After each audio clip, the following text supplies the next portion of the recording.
बिहार इतिहास सीरीज के एक और वीडियो में आपका बहुत बहुत स्वागत है। और हमने पढ़ना शुरू कर दिया था आधुनिक बिहार का इतिहास। आधुनिक बिहार के इतिहास में जो पहला हिस्सा था उसमें हमने देखा था कि किस तरह से अलग अलग यूरोपीय व्यापारी कंपनी जो भारत आए थे उसका आगमन बिहार किस तरह से हुआ। इनमें सबसे पहले हमने पुर्तगाली व्यापारी कंपनी के विषय में समझा था कि किस तरह से वो हुगली नदी के सहायता से पटना पहुंचा और पटना में अपना व्यापारिक कोठी स्थापना करने का प्रयास किया। इसके बाद अन्य यूरोपीय व्यापारी कंपनी भी बिहार आने का प्रयास किया और सबसे ज्यादा जो महत्वपूर्ण हिस्सा है इन व्यापारी कंपनियों में समझने वाली बात वो होता है अंग्रेज के विषय में कि किस तरह से ईस्ट इंडिया कंपनी बिहार आए और किस तरह से बिहार में आकर के ईस्ट इंडिया कंपनी अपने व्यापारिक उद्देश्यों के प्राप्ति करने के लिए किस तरह से व्यापारिक गतिविधि में वो चलाते हैं बिहार आकर के। इन सब चीजों को हमने समझा था। चूंकि यूरोपीय व्यापारिक कंपनी में खास करके जो व्यापारिक ब्रिटेन से आए थे यानी कि ईस्ट इंडिया कंपनी के रूप में, उनको इसलिए भी पढ़ना जरूरी है क्योंकि बाद में यही व्यापारिक कंपनी हमारे देश को अपने अधीन करता है और अपने अधीन करके हमारे देश के दिशा और दिशा दशा दोनों को बदलने का प्रयास करता है। इस क्रम में हमने पहले हिस्से में देखा था कि किस तरह से जो अंग्रेज जब बिहार आते हैं तो बिहार में किस तरह से उनको व्यापार करने का छूट मिलता है और इन चीजों के फायदा उठा करके किस तरह से वो अपने अन्य गतिविधि को भी संचालित करते हैं। आज के इस वीडियो में हम इस बात को समझने वाले हैं कि 1757 ईस्वी में जो प्लासी का लड़ाई हुआ था, जिसके बाद अंग्रेज भारत में प्रत्यक्ष रूप से राजनीतिक शक्ति के रूप में अपने आप को स्थापित करता है, ये कहानी क्या है। और इनके बाद 1764 ईस्वी में जो बक्सर की लड़ाई है, इन दोनों चीजों को हम समझेंगे। तो आइए आज की इस कहानी में हम समझते हैं। तो आज का जो हमारा कहानी का मेन हेडिंग होगा वो होगा सिराज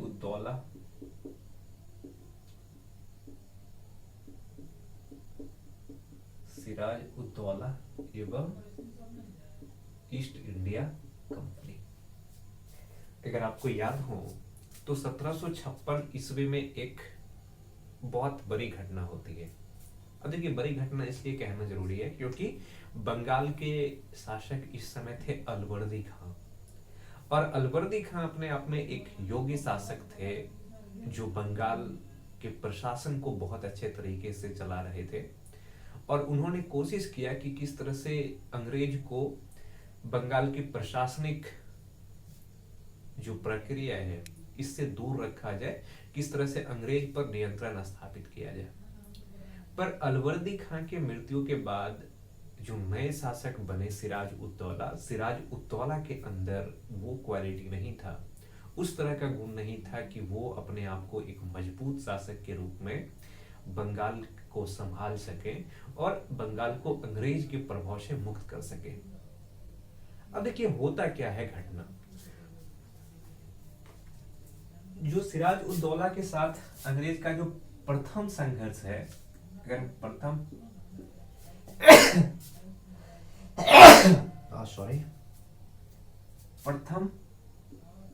संघर्ष, अगर हम ईस्ट इंडिया कंपनी की बात करें तो ईस्ट इंडिया कंपनी को फर्रुखसियर ने 1717 ईस्वी में एक फरमान जारी किया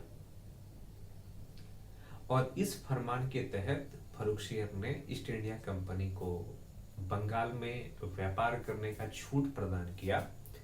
और इस छूट का नतीजा ये हुआ कि बड़ी संख्या में बंगाल से व्यापार तो ईस्ट इंडिया कंपनी करना शुरू किया, पर बंगाल को आय का जो स्रोत होना चाहिए व्यापार के रूप में जो टैक्स मिलता था, वो टैक्स की राशि कम होती चली गई, जिससे बंगाल के जो शासक हैं, नवाब हैं, उनके प्रशासनिक कार्य बहुत ज्यादा प्रभावित हुआ। सिराज उद दौला और ईस्ट इंडिया कंपनी के बीच जो पहला संघर्ष होता है, वो पहला संघर्ष क्यों होता है?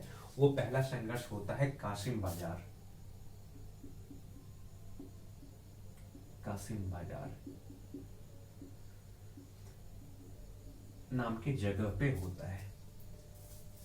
कासिम बाजार में जो ईस्ट इंडिया कंपनी है, ये कोशिश करते हैं कि एक फोर्ट का निर्माण किया जाए, ताकि उनका जो फैक्ट्री है, या जिसको आप ये कह सकते हैं कि उनका फोर्ट को किलाबंदी करने का प्रयास किया। यहाँ पे ईस्ट इंडिया कंपनी फोर्ट को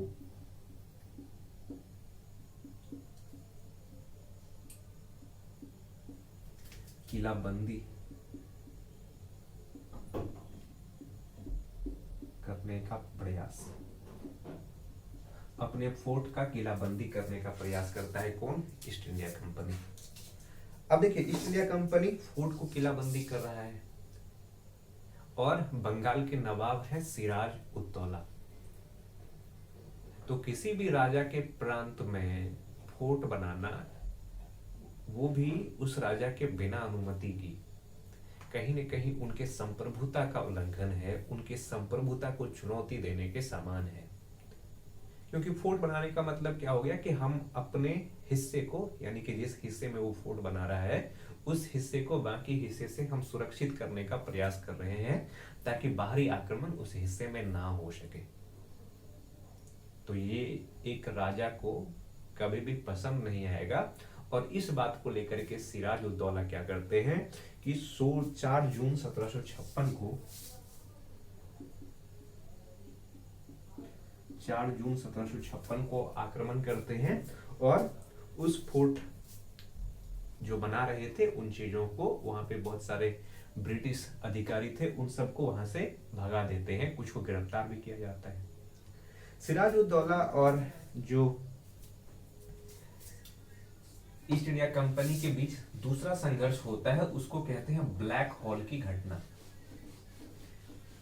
क्योंकि ईस्ट इंडिया कंपनी के पास भी एक ठीक ठाक सैनिक था। अगर आपको याद हो तो ईस्ट इंडिया कंपनी बंगाल में ये सब गतिविधि करने से पूर्व दक्षिण भारत में बहुत ज्यादा एक्टिव था। दक्षिण भारत में वो कर्नाटक का युद्ध लड़ रहा था, तो उसके पास एक अच्छा खासा सैनिक भी था। तो सिराज उद दौला और कंपनी के बीच जो एक सबसे महत्वपूर्ण घटना होता है, उसको कहते हैं काल कोठरी की घटना। काल कोठरी की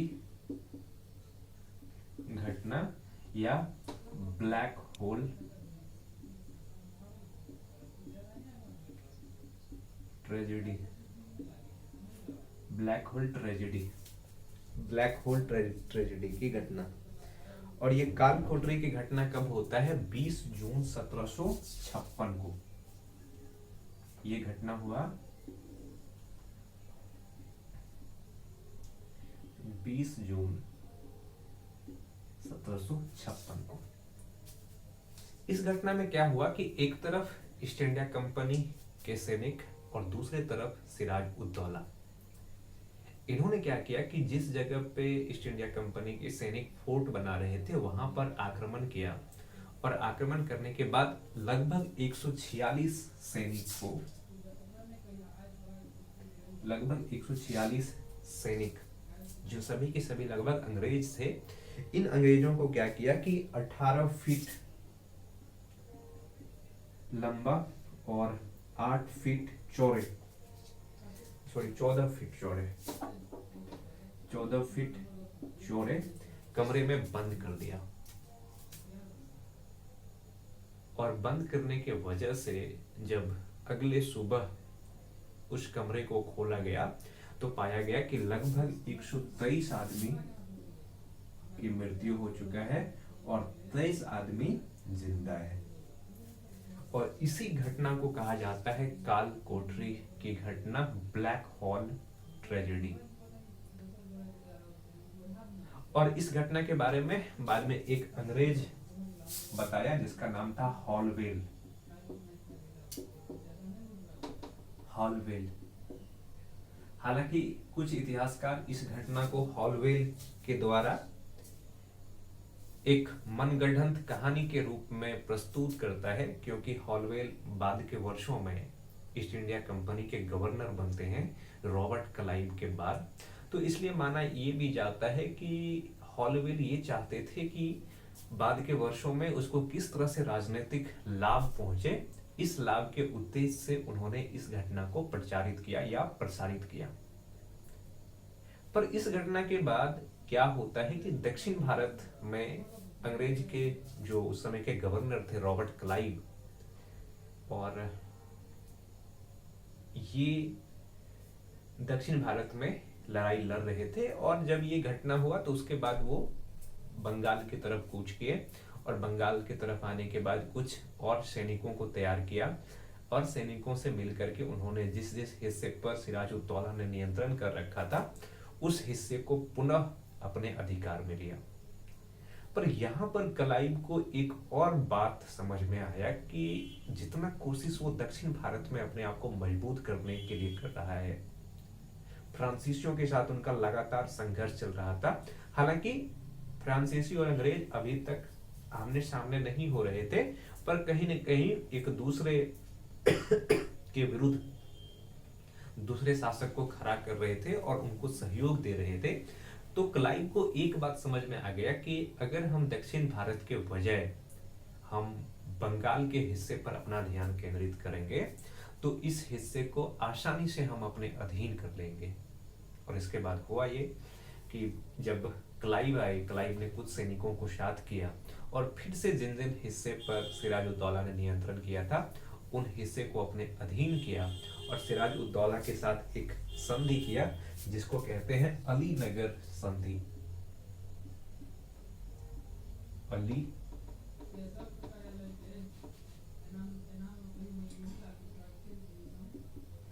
अलीनगर की संधि। और ये जो अलीनगर की संधि है, ये अलीनगर की संधि किसके किसके बीच हुआ था? सिराजुद्दौला और ईस्ट इंडिया कंपनी के ओर से रॉबर्ट क्लाइव के बीच। और इस संधि के तहत जो सिराजुद्दौला है उसको ये चीज स्वीकार करना पड़ा कि जो हिस्सा पर कंपनी नियंत्रण करके अपना किला बनाया था वो हिस्सा कंपनी का है, और वो उन हिस्से पर किसी तरह से अब आगे नियंत्रण करने का प्रयास नहीं करेंगे। यानी कि कंपनी की जो एक तरह से संप्रभुता है जिन क्षेत्रों पर, उन क्षेत्रों को सिराजुद्दौला ने स्वीकार कर लिया।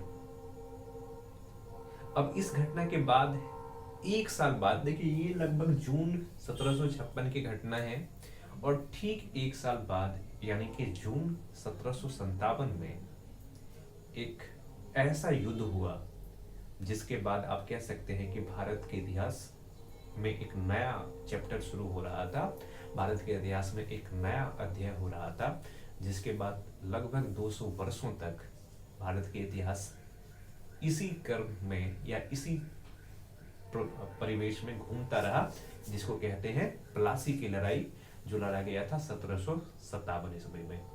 तो आइए अब हम 1757 ईस्वी के जो प्लासी की लड़ाई है उसके विषय में समझते हैं कि प्लासी की युद्ध क्या था और ये क्यों लड़ा गया था।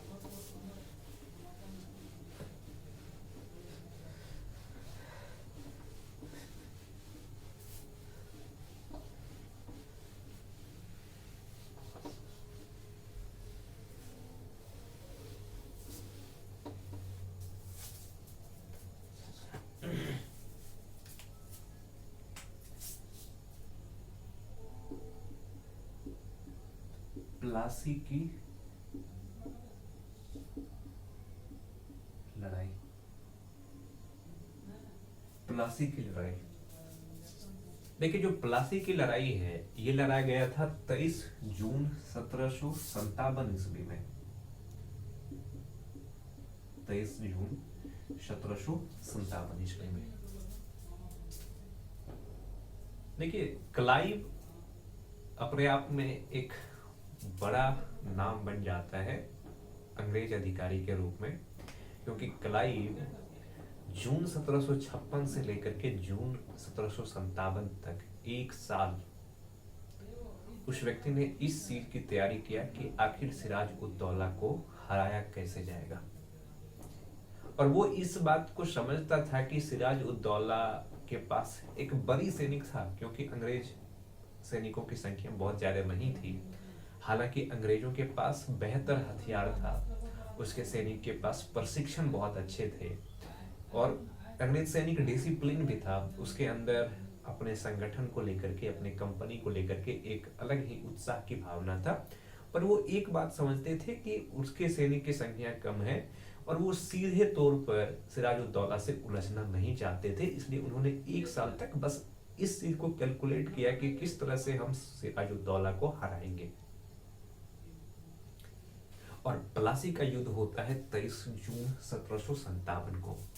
और अगर जगह की बात करें तो जगह, चूंकि उस समय का जो बंगाल था, आज का बांग्लादेश, आज का हमारा पश्चिम बंगाल, बिहार, उड़ीसा, इन सब प्रांतों को मिलाकर के एक प्रांत हुआ करता था बंगाल। और बंगाल में जब गंगा नदी जाती है तो आज भी जो हमारा बांग्लादेश है, बांग्लादेश में गंगा नदी दो हिस्से में बंट जाते हैं, और उनके एक हिस्से को कहा जाता है भागीरथी। तो भागीरथी नदी के तट पर हुआ था। हालांकि भागीरथी एक, जब गंगा नदी बनने से पहले जो धारा निकलता है उत्तराखंड में, वहां भी भागीरथी आता है। पर आप यहां समझिए कि जगह की जब बात करें तो गंगा के सहायक नदी के रूप में कौन था? भागीरथी। भागीरथी के तट पर, के तट। और ईस्ट इंडिया कंपनी यानी कि क्लाइव ने क्या किया कि सिराजुद्दौला पर अलीनगर के संधि का उल्लंघन करने का आरोप लगाया। सिराज पर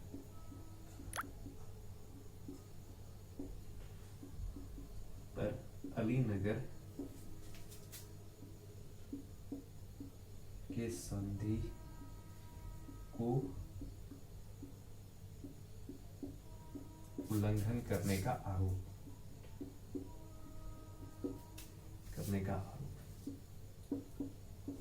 सिराजुद्दौला पर इस चीज की आरोप लगाया गया कि उसने अलीनगर की संधि का उल्लंघन किया। और अलीनगर का संधि क्या था कि कुछ हिस्से कोलकाता में या जो कासिम बाजार है वहां पे होता था, जिस पर ब्रिटिश का अधिकार था, जिस पर ईस्ट इंडिया कंपनी का अधिकार था। और अलीनगर संधि में कहा गया था कि इन सारे क्षेत्र को सिराजुद्दौला ईस्ट इंडिया कंपनी के संप्रभुता के अधिकार के रूप में स्वीकार करेंगे। तो ईस्ट इंडिया कंपनी ने क्या किया कि उस पर यह आरोप लगाया, और इसी वजह से ये युद्ध हुआ, प्लासी का युद्ध। अब देखिए, ये जो प्लासी का युद्ध है, ये युद्ध होता कैसे है?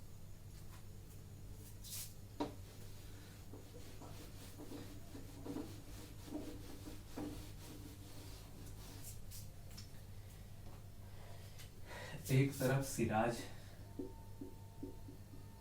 और एक तरफ ईस्ट इंडिया कंपनी। सिराज मतलब सिराज उद दौला, जो उस समय बंगाल के नवाब हुआ करते थे। और सिराज उद दौला के पास सैनिकों की संख्या कितना था? लगभग 50,000 सैनिक इसके पास था।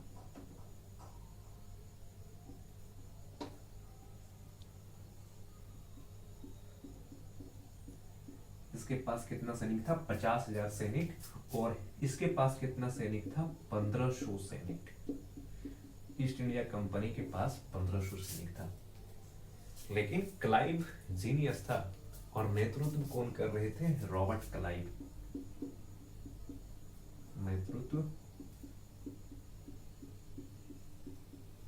Robert Clive. देखिए, रॉबर्ट क्लाइव भले ही अंग्रेज थे, लेकिन इसके बारे में पढ़ना एक रोमांचक घटनाएं होता है क्लाइव के विषय में पढ़ना, क्योंकि एक ऐसे आदमी जो ईस्ट इंडिया कंपनी के क्लर्क बनकर के आए थे, धीरे धीरे अपने बुद्धि से, अपने विवेक से, अपने साहसिक निर्णय की वजह से एक समय ईस्ट इंडिया कंपनी के नेतृत्व को संभालते हैं, और ईस्ट इंडिया कंपनी के गवर्नर भी बाद में बनते हैं। तो इसका नेतृत्व कर रहे थे रॉबर्ट क्लाइव। रॉबर्ट क्लाइव 1 साल से युद्ध की तैयारी कर रहा था, और वो युद्ध में अपने सैनिकों के प्रयोग करने के वजह वो ये एक चीज समझता था कि किस तरह से सिराज उद दौला को तोड़ा जाए, सिराज उद दौला को किस तरह से कमजोर किया जाए। तो इन्होंने एक काम किया, और वो काम ये था कि इन्होंने क्या किया कि रॉबर्ट क्लाइव के सेनापति थे, एक तो मीर जाफर, और मीर जाफर के साथ साथ राय दुर्लभ,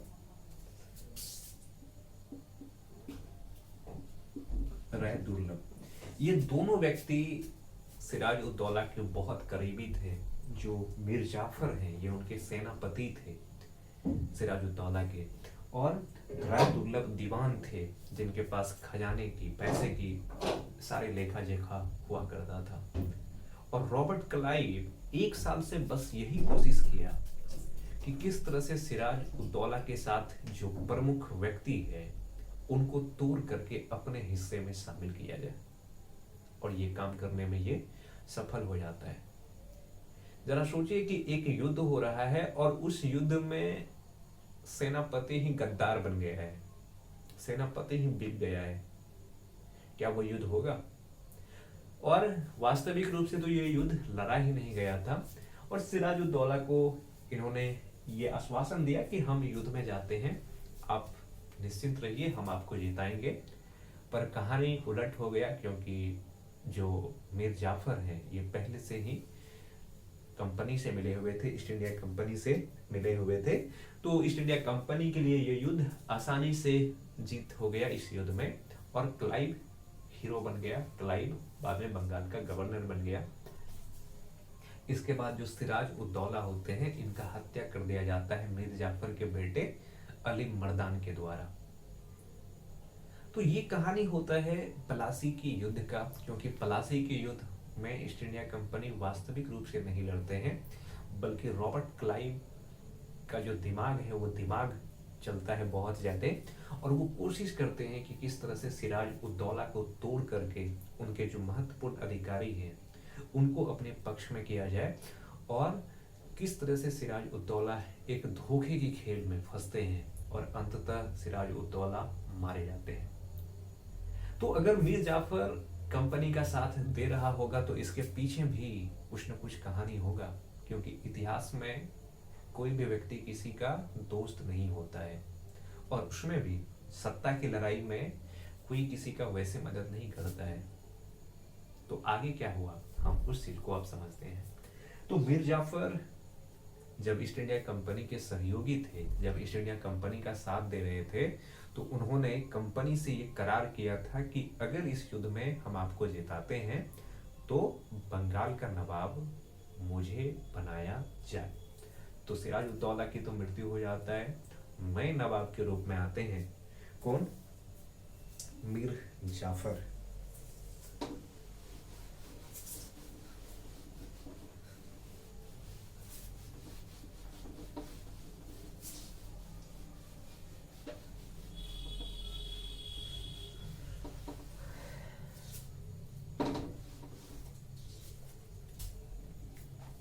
नया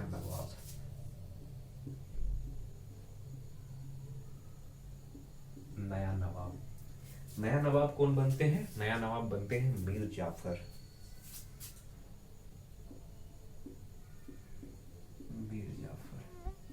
दरअसल इसको नवाब कहे जाने के बजाय हम ये कह सकते हैं कि ये ईस्ट इंडिया कंपनी का एक कठपुतली था। कठपुतली का क्या मतलब होता है कि कठपुतली को कोई व्यक्ति जिस तरह से नचाना चाहे या जिस तरह से उनको कोई काम करवाना चाहे करवा ले, वैसे ही नवाब थे मीर जाफर, और इनका सारा काम था कि कंपनी को खुश करना। और ईस्ट इंडिया कंपनी हर समय इससे पैसा की मांग करते थे कि हमको इतना पैसा चाहिए, इतना पैसा चाहिए। और जब ये ईस्ट इंडिया कंपनी के डिमांड को पूरा करने में सक्षम नहीं हुआ तो अंततः इसको नवाब के पद से हटा दिया गया।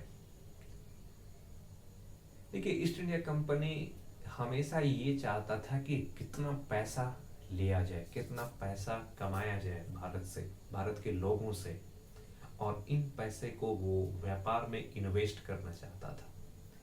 इसलिए जिस भी व्यक्ति को वो बंगाल का नवाब बनाएगा, उनका एक ही डिमांड होगा कि ज्यादा से ज्यादा पैसा मुझे दो। पर मीर जाफर के लिए अब नवाब बनना एक गले की हड्डी की तरह हो गया।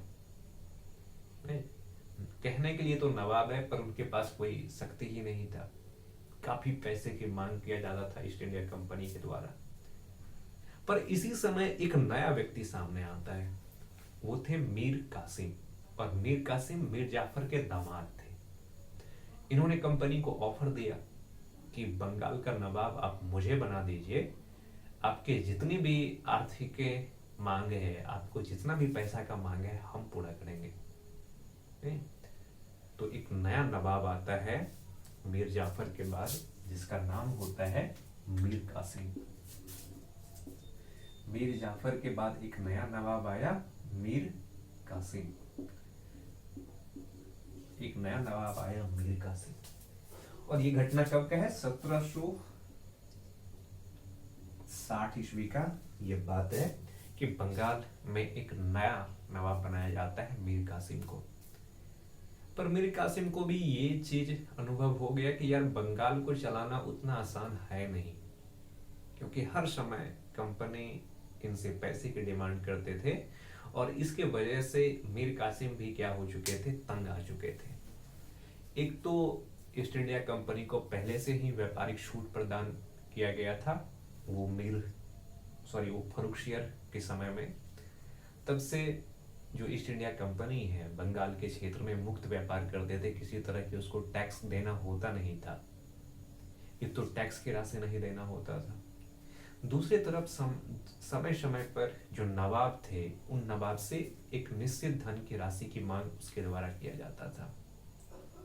और इस चीज से परेशान होकर के मीर कासिम ने थोड़ा चालाकी किया। हम मीर कासिम को मीर जाफर से थोड़ा ज्यादा स्मार्ट मान सकते हैं इस मामले में, क्योंकि इन्होंने कोशिश किया कि सबसे पहले अपने राजधानी को ब्रिटिश या ईस्ट इंडिया कंपनी के नियंत्रण से बाहर लिया जाए।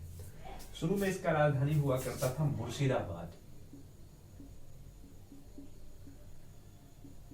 मुर्शिदाबाद। तो इन्होंने क्या किया कि अपने राजधानी को सबसे पहले परिवर्तित किया और अपने राजधानी को मुर्शिदाबाद से कहां ले गया? मुंगेर ले गया। इन्होंने पहला चीज ये किया कि अपने राजधानी को मुर्शिदाबाद से मुंगेर ले गया। और मुंगेर ले जा करके, मगर मुंगेर इसलिए ले गया क्योंकि मुंगेर ले जाने पर क्या होता है कि ये ईस्ट इंडिया कंपनी के नियंत्रण से, उनके प्रभाव से थोड़ा मुक्त हो जाता। और यहाँ पे आने के बाद इन्होंने एक चीज महसूस किया कि अगर ईस्ट इंडिया कंपनी को टक्कर देना है तो उनको अपने सैनिकों को आधुनिकीकरण करना पड़ेगा। तो यहाँ पे इन्होंने मिनी गन का फैक्ट्री भी लगाया। अपने सैनिक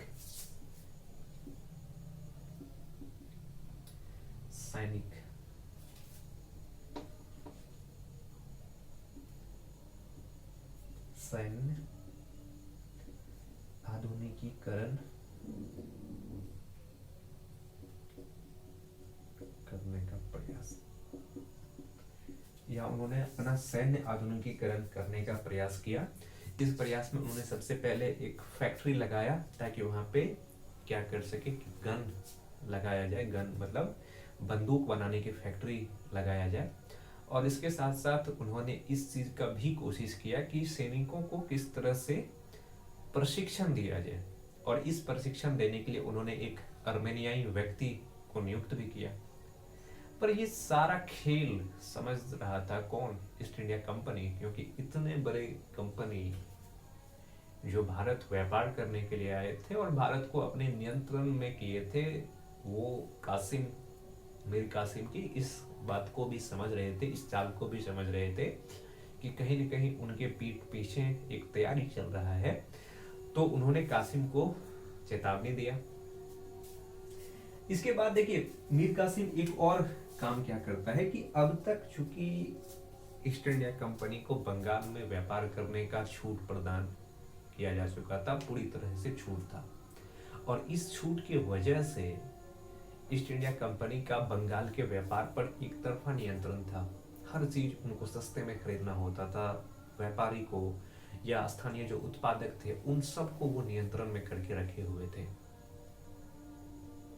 तो मीर कासिम ने कोशिश किया सबसे पहले कि ईस्ट इंडिया कंपनी पर कुछ न कुछ टैक्स की राशि लगाया जाए, पर जब कंपनी ने इसका विरोध किया तो इसके बाद इन्होंने क्या किया कि जितने भी बाकी व्यापारी थे, खास करके जो स्थानीय व्यापारी थे, उन सभी स्थानीय व्यापारी को बंगाल में व्यापार करने का अधिकार तो दिया ही, साथ में छूट भी दे दिया कि वो बिना टैक्स की राशि चुकाए बंगाल में व्यापार कर सकते हैं। और जब ये खबर पहुंचा ईस्ट इंडिया कंपनी के पास तो वो मीर कासिम से नाराज हो गए, क्योंकि अब तक उनका व्यापारिक एकाधिकार है बंगाल में और वो नहीं चाहेगा कि उनके सामने कोई कंपिटिटर आए, कोई प्रतिद्वंदी उनके सामने आए। इस वजह से उन्होंने कासिम को सूचना भेजा कि तुम कर क्या रहे हो, और कासिम ने क्या किया कि एक ब्रिटिश अधिकारी का हत्या करवा दिया। इसके वजह से ईस्ट इंडिया कंपनी के सैनिकों ने कासिम पर हमला किया, कासिम के सैनिकों पर, और कासिम भाग करके जो कुछ लोग थे, दूसरे नवाब थे या सैनिक थे, उनके साथ एक संधि किया। और उस संधि के बाद उन्होंने ईस्ट इंडिया कंपनी से लड़ाई करने को सोचा। तो मीर कासिम और बाकी दो नवाब थे, उनके बीच एक और युद्ध होता है जिसको कहते हैं बक्सर का युद्ध। और बक्सर का युद्ध लड़ा गया था 1764 ईस्वी में, 1764 बक्सर। आइए अब हम बक्सर के युद्ध को समझते हैं।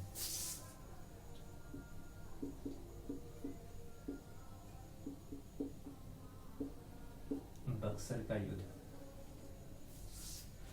बक्सर का जो युद्ध है ये लड़ा गया था कब? 1764 ईस्वी में, 1764 ईस्वी में। और इस युद्ध में के दो हिस्से होते हैं, एक मीर कासिम बंगाल का वो नवाब जिसको अंग्रेजों ने मार मार के भगा दिया है बंगाल से, वो दूसरे तरफ होते हैं शुजा उद दौला।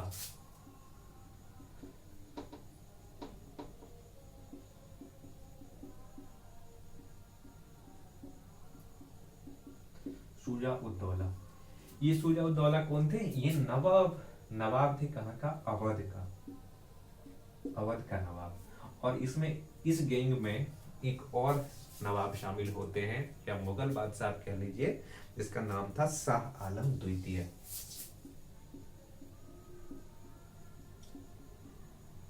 शाह आलम द्वितीय। इन तीनों व्यक्ति ने या तीनों राजा ने, शासक ने एक संगठन बनाया और निर्णय लिया कि हम अंग्रेज से लोहा लेंगे, अंग्रेज के साथ लड़ाई करेंगे। और इसका लड़ाई किससे होता है? ईस्ट इंडिया कंपनी से। और ईस्ट इंडिया कंपनी के नेतृत्व कर रहे थे कौन? Victor Munro. मुनरो ही थे ना, Hector Munro, sorry Hector Munro.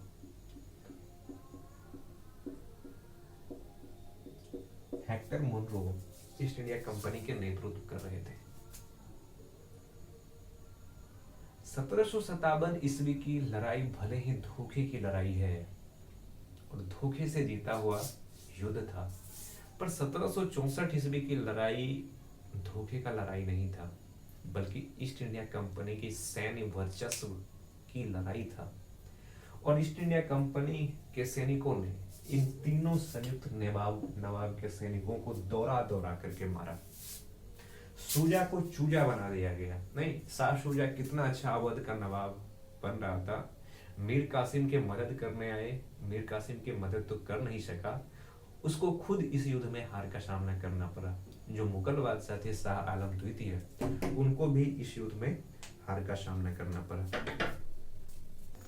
तो बक्सर के युद्ध का परिणाम क्या हुआ कि एक तरफ हेक्टर मुनरो जो कि ईस्ट इंडिया कंपनी का नेतृत्व कर रहा था, और दूसरी तरफ मीर कासिम और तीन अलग अलग नवाब, जिसमें कि अवध के नवाब थे शुजा उद दौला, शाह आलम द्वितीय। इन तीनों के सैनिकों का हार होता है।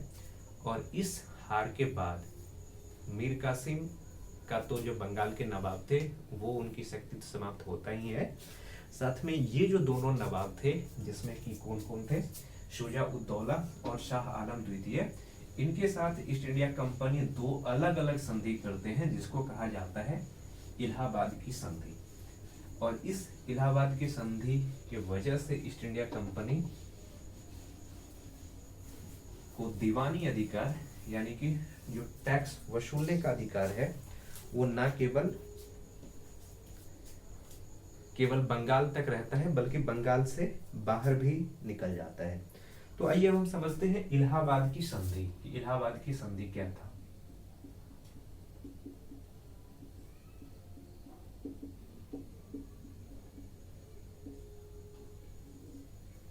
इलाहाबाद की संधि, अगर हम इलाहाबाद की संधि की बात करें तो इलाहाबाद की संधि कब हुआ था? इलाहाबाद की संधि बक्सर के युद्ध के बाद हुआ था। और बक्सर के युद्ध के पश्चात ईस्ट इंडिया कंपनी ने सबसे पहले तो इन्होंने क्या किया कि एक काम किया, और वो काम ये था कि जो अवध के नवाब थे, अवध के नवाब और जो मुगल बादशाह थे शाह आलम द्वितीय, इन दोनों के साथ अलग अलग संधि किया। संधि करने के पश्चात इन दोनों शासकों को ये कहा गया कि आपको एक निश्चित राशि पेंशन की राशि के रूप में दिया जाएगा और बाकी का जो जिम्मेदारी है वो सारे जिम्मेदारी ईस्ट इंडिया कंपनी का होगा। और कंपनी क्या करेंगे कि दीवानी अधिकार कंपनी के पास आ गया, यानी कि बंगाल के बाद जो बाकी का भारत का हिस्सा है जिसमें कि अवध और जो मुगल बहुत बड़े हिस्से पर अभी तक शासन कर रहे थे, वो सभी हिस्से किसके अधीन हो गया? तो ईस्ट इंडिया कंपनी के अप्रत्यक्ष रूप से अधीन हो गया। बक्सर की लड़ाई के बाद बंगाल में एक नई तरह की व्यवस्था की शुरुआत हुआ, क्योंकि कंपनी को यह महसूस हो रहा था कि किसी भी व्यक्ति को नवाब बना दो, वो उनके डिमांड को पूरा नहीं कर रहे हैं। तो कंपनी ने दिमाग लगाया कि क्यों ना बंगाल का जो दीवानी अधिकार है, यानी कि जो टैक्स इकट्ठा करने के बाद हो गया, या जो आर्थिक पहलू से जुड़ी हुई चीजें हैं, उन चीजों पर क्यों न कंपनी सीधे तरीके से नियंत्रण स्थापित करे। तो इसके लिए कंपनी ने क्या किया कि बंगाल में एक नए तरह की शासन पद्धति की शुरुआत करता है जिसको कहा गया द्वैध शासन, डायरकी।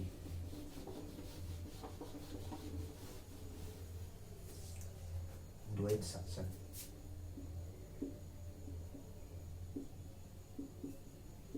द्वैध शासन, द्वैध शासन की शुरुआत कब किया गया? बंगाल में किया गया। इसका शुरुआत किया गया 1765 में। शुरुआत 1765 में किसके द्वारा? क्लाइव के द्वारा, रॉबर्ट क्लाइव के द्वारा द्वैध शासन का शुरुआत किया गया। देखिए, इसको हम समझते हैं कि इसको द्वैध शासन क्यों कहते हैं, डायरकी क्यों कहते हैं। इनमें दो बातें थी। किसी भी प्रांत को, किसी भी राज्य को चलाने के लिए पैसा की जरूरत होता है और प्रशासन को सही तरीके से कानून को लागू करनी होती है, नागरिकों की समस्याओं को दूर करना होता है। कंपनी ने दिमाग लगाया। कंपनी ने क्या किया कि जो दीवानी अधिकार था, दीवानी अधिकार, दीवानी अधिकार का मतलब कि टैक्स किस तरह से वसूला जाएगा, इन सारे अधिकार को अपने पास रखा, यानी कि दीवानी अधिकार ईस्ट इंडिया कंपनी के पास रह गया। और जो प्रशासनिक अधिकार है, जो प्रशासनिक अधिकार है वो नवाब के पास, प्रशासनिक अधिकार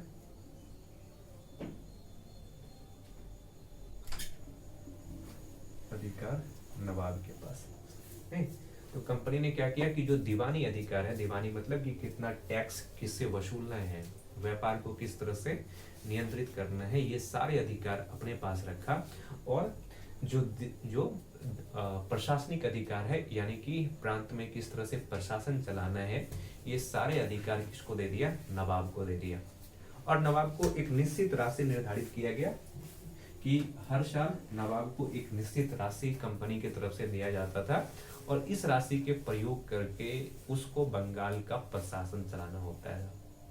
पर द्वैत शासन में समस्या क्या था? द्वैत शासन में समस्या ये था कि सारे के सारे पैसा आता था ईस्ट इंडिया कंपनी के पास और प्रशासन चलाने का दायित्व था नवाब के पास, और प्रशासन चलाने के दायित्व नवाब के पास होने की वजह से नवाब के पास इतना पैसा ही नहीं था कि वो बंगाल के प्रशासन को सही तरीके से चला सके। इसकी वजह से बंगाल में कई समस्याएं शुरुआत होती है, जिनमें बाद के वर्षों में अकाल की समस्या शुरू हुआ, क्योंकि कंपनी हमेशा ये कोशिश किया कि कितना ज़्यादा से ज़्यादा राशि टैक्स के रूप में वसूला जाए, और इसके वजह से बाकी समस्या भी बंगाल में देखने को मिलता है। और इस द्वैत शासन को समाप्त करने का श्रेय जिस व्यक्ति को जाता है वो थे कौन? Warren Hastings. वारेन हेस्टिंग्स 1772 में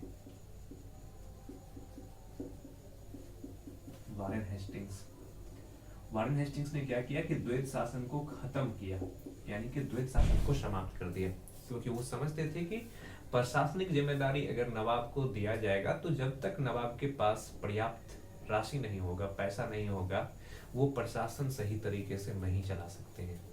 और इसका परिणाम क्या हुआ कि 1772 में वारेन हेस्टिंग्स ने द्वैत शासन प्रणाली को समाप्त कर दिया और सारे के सारे शक्ति अब किसके पास आ गया? तो ईस्ट इंडिया कंपनी के पास आ गया, यानी कि ईस्ट इंडिया कंपनी ही अब बंगाल की प्रशासनिक जिम्मेदारी भी संभालना शुरू किया और ईस्ट इंडिया कंपनी ही अब बंगाल के जो दीवानी अधिकार है इन दोनों को संभालना शुरू किया।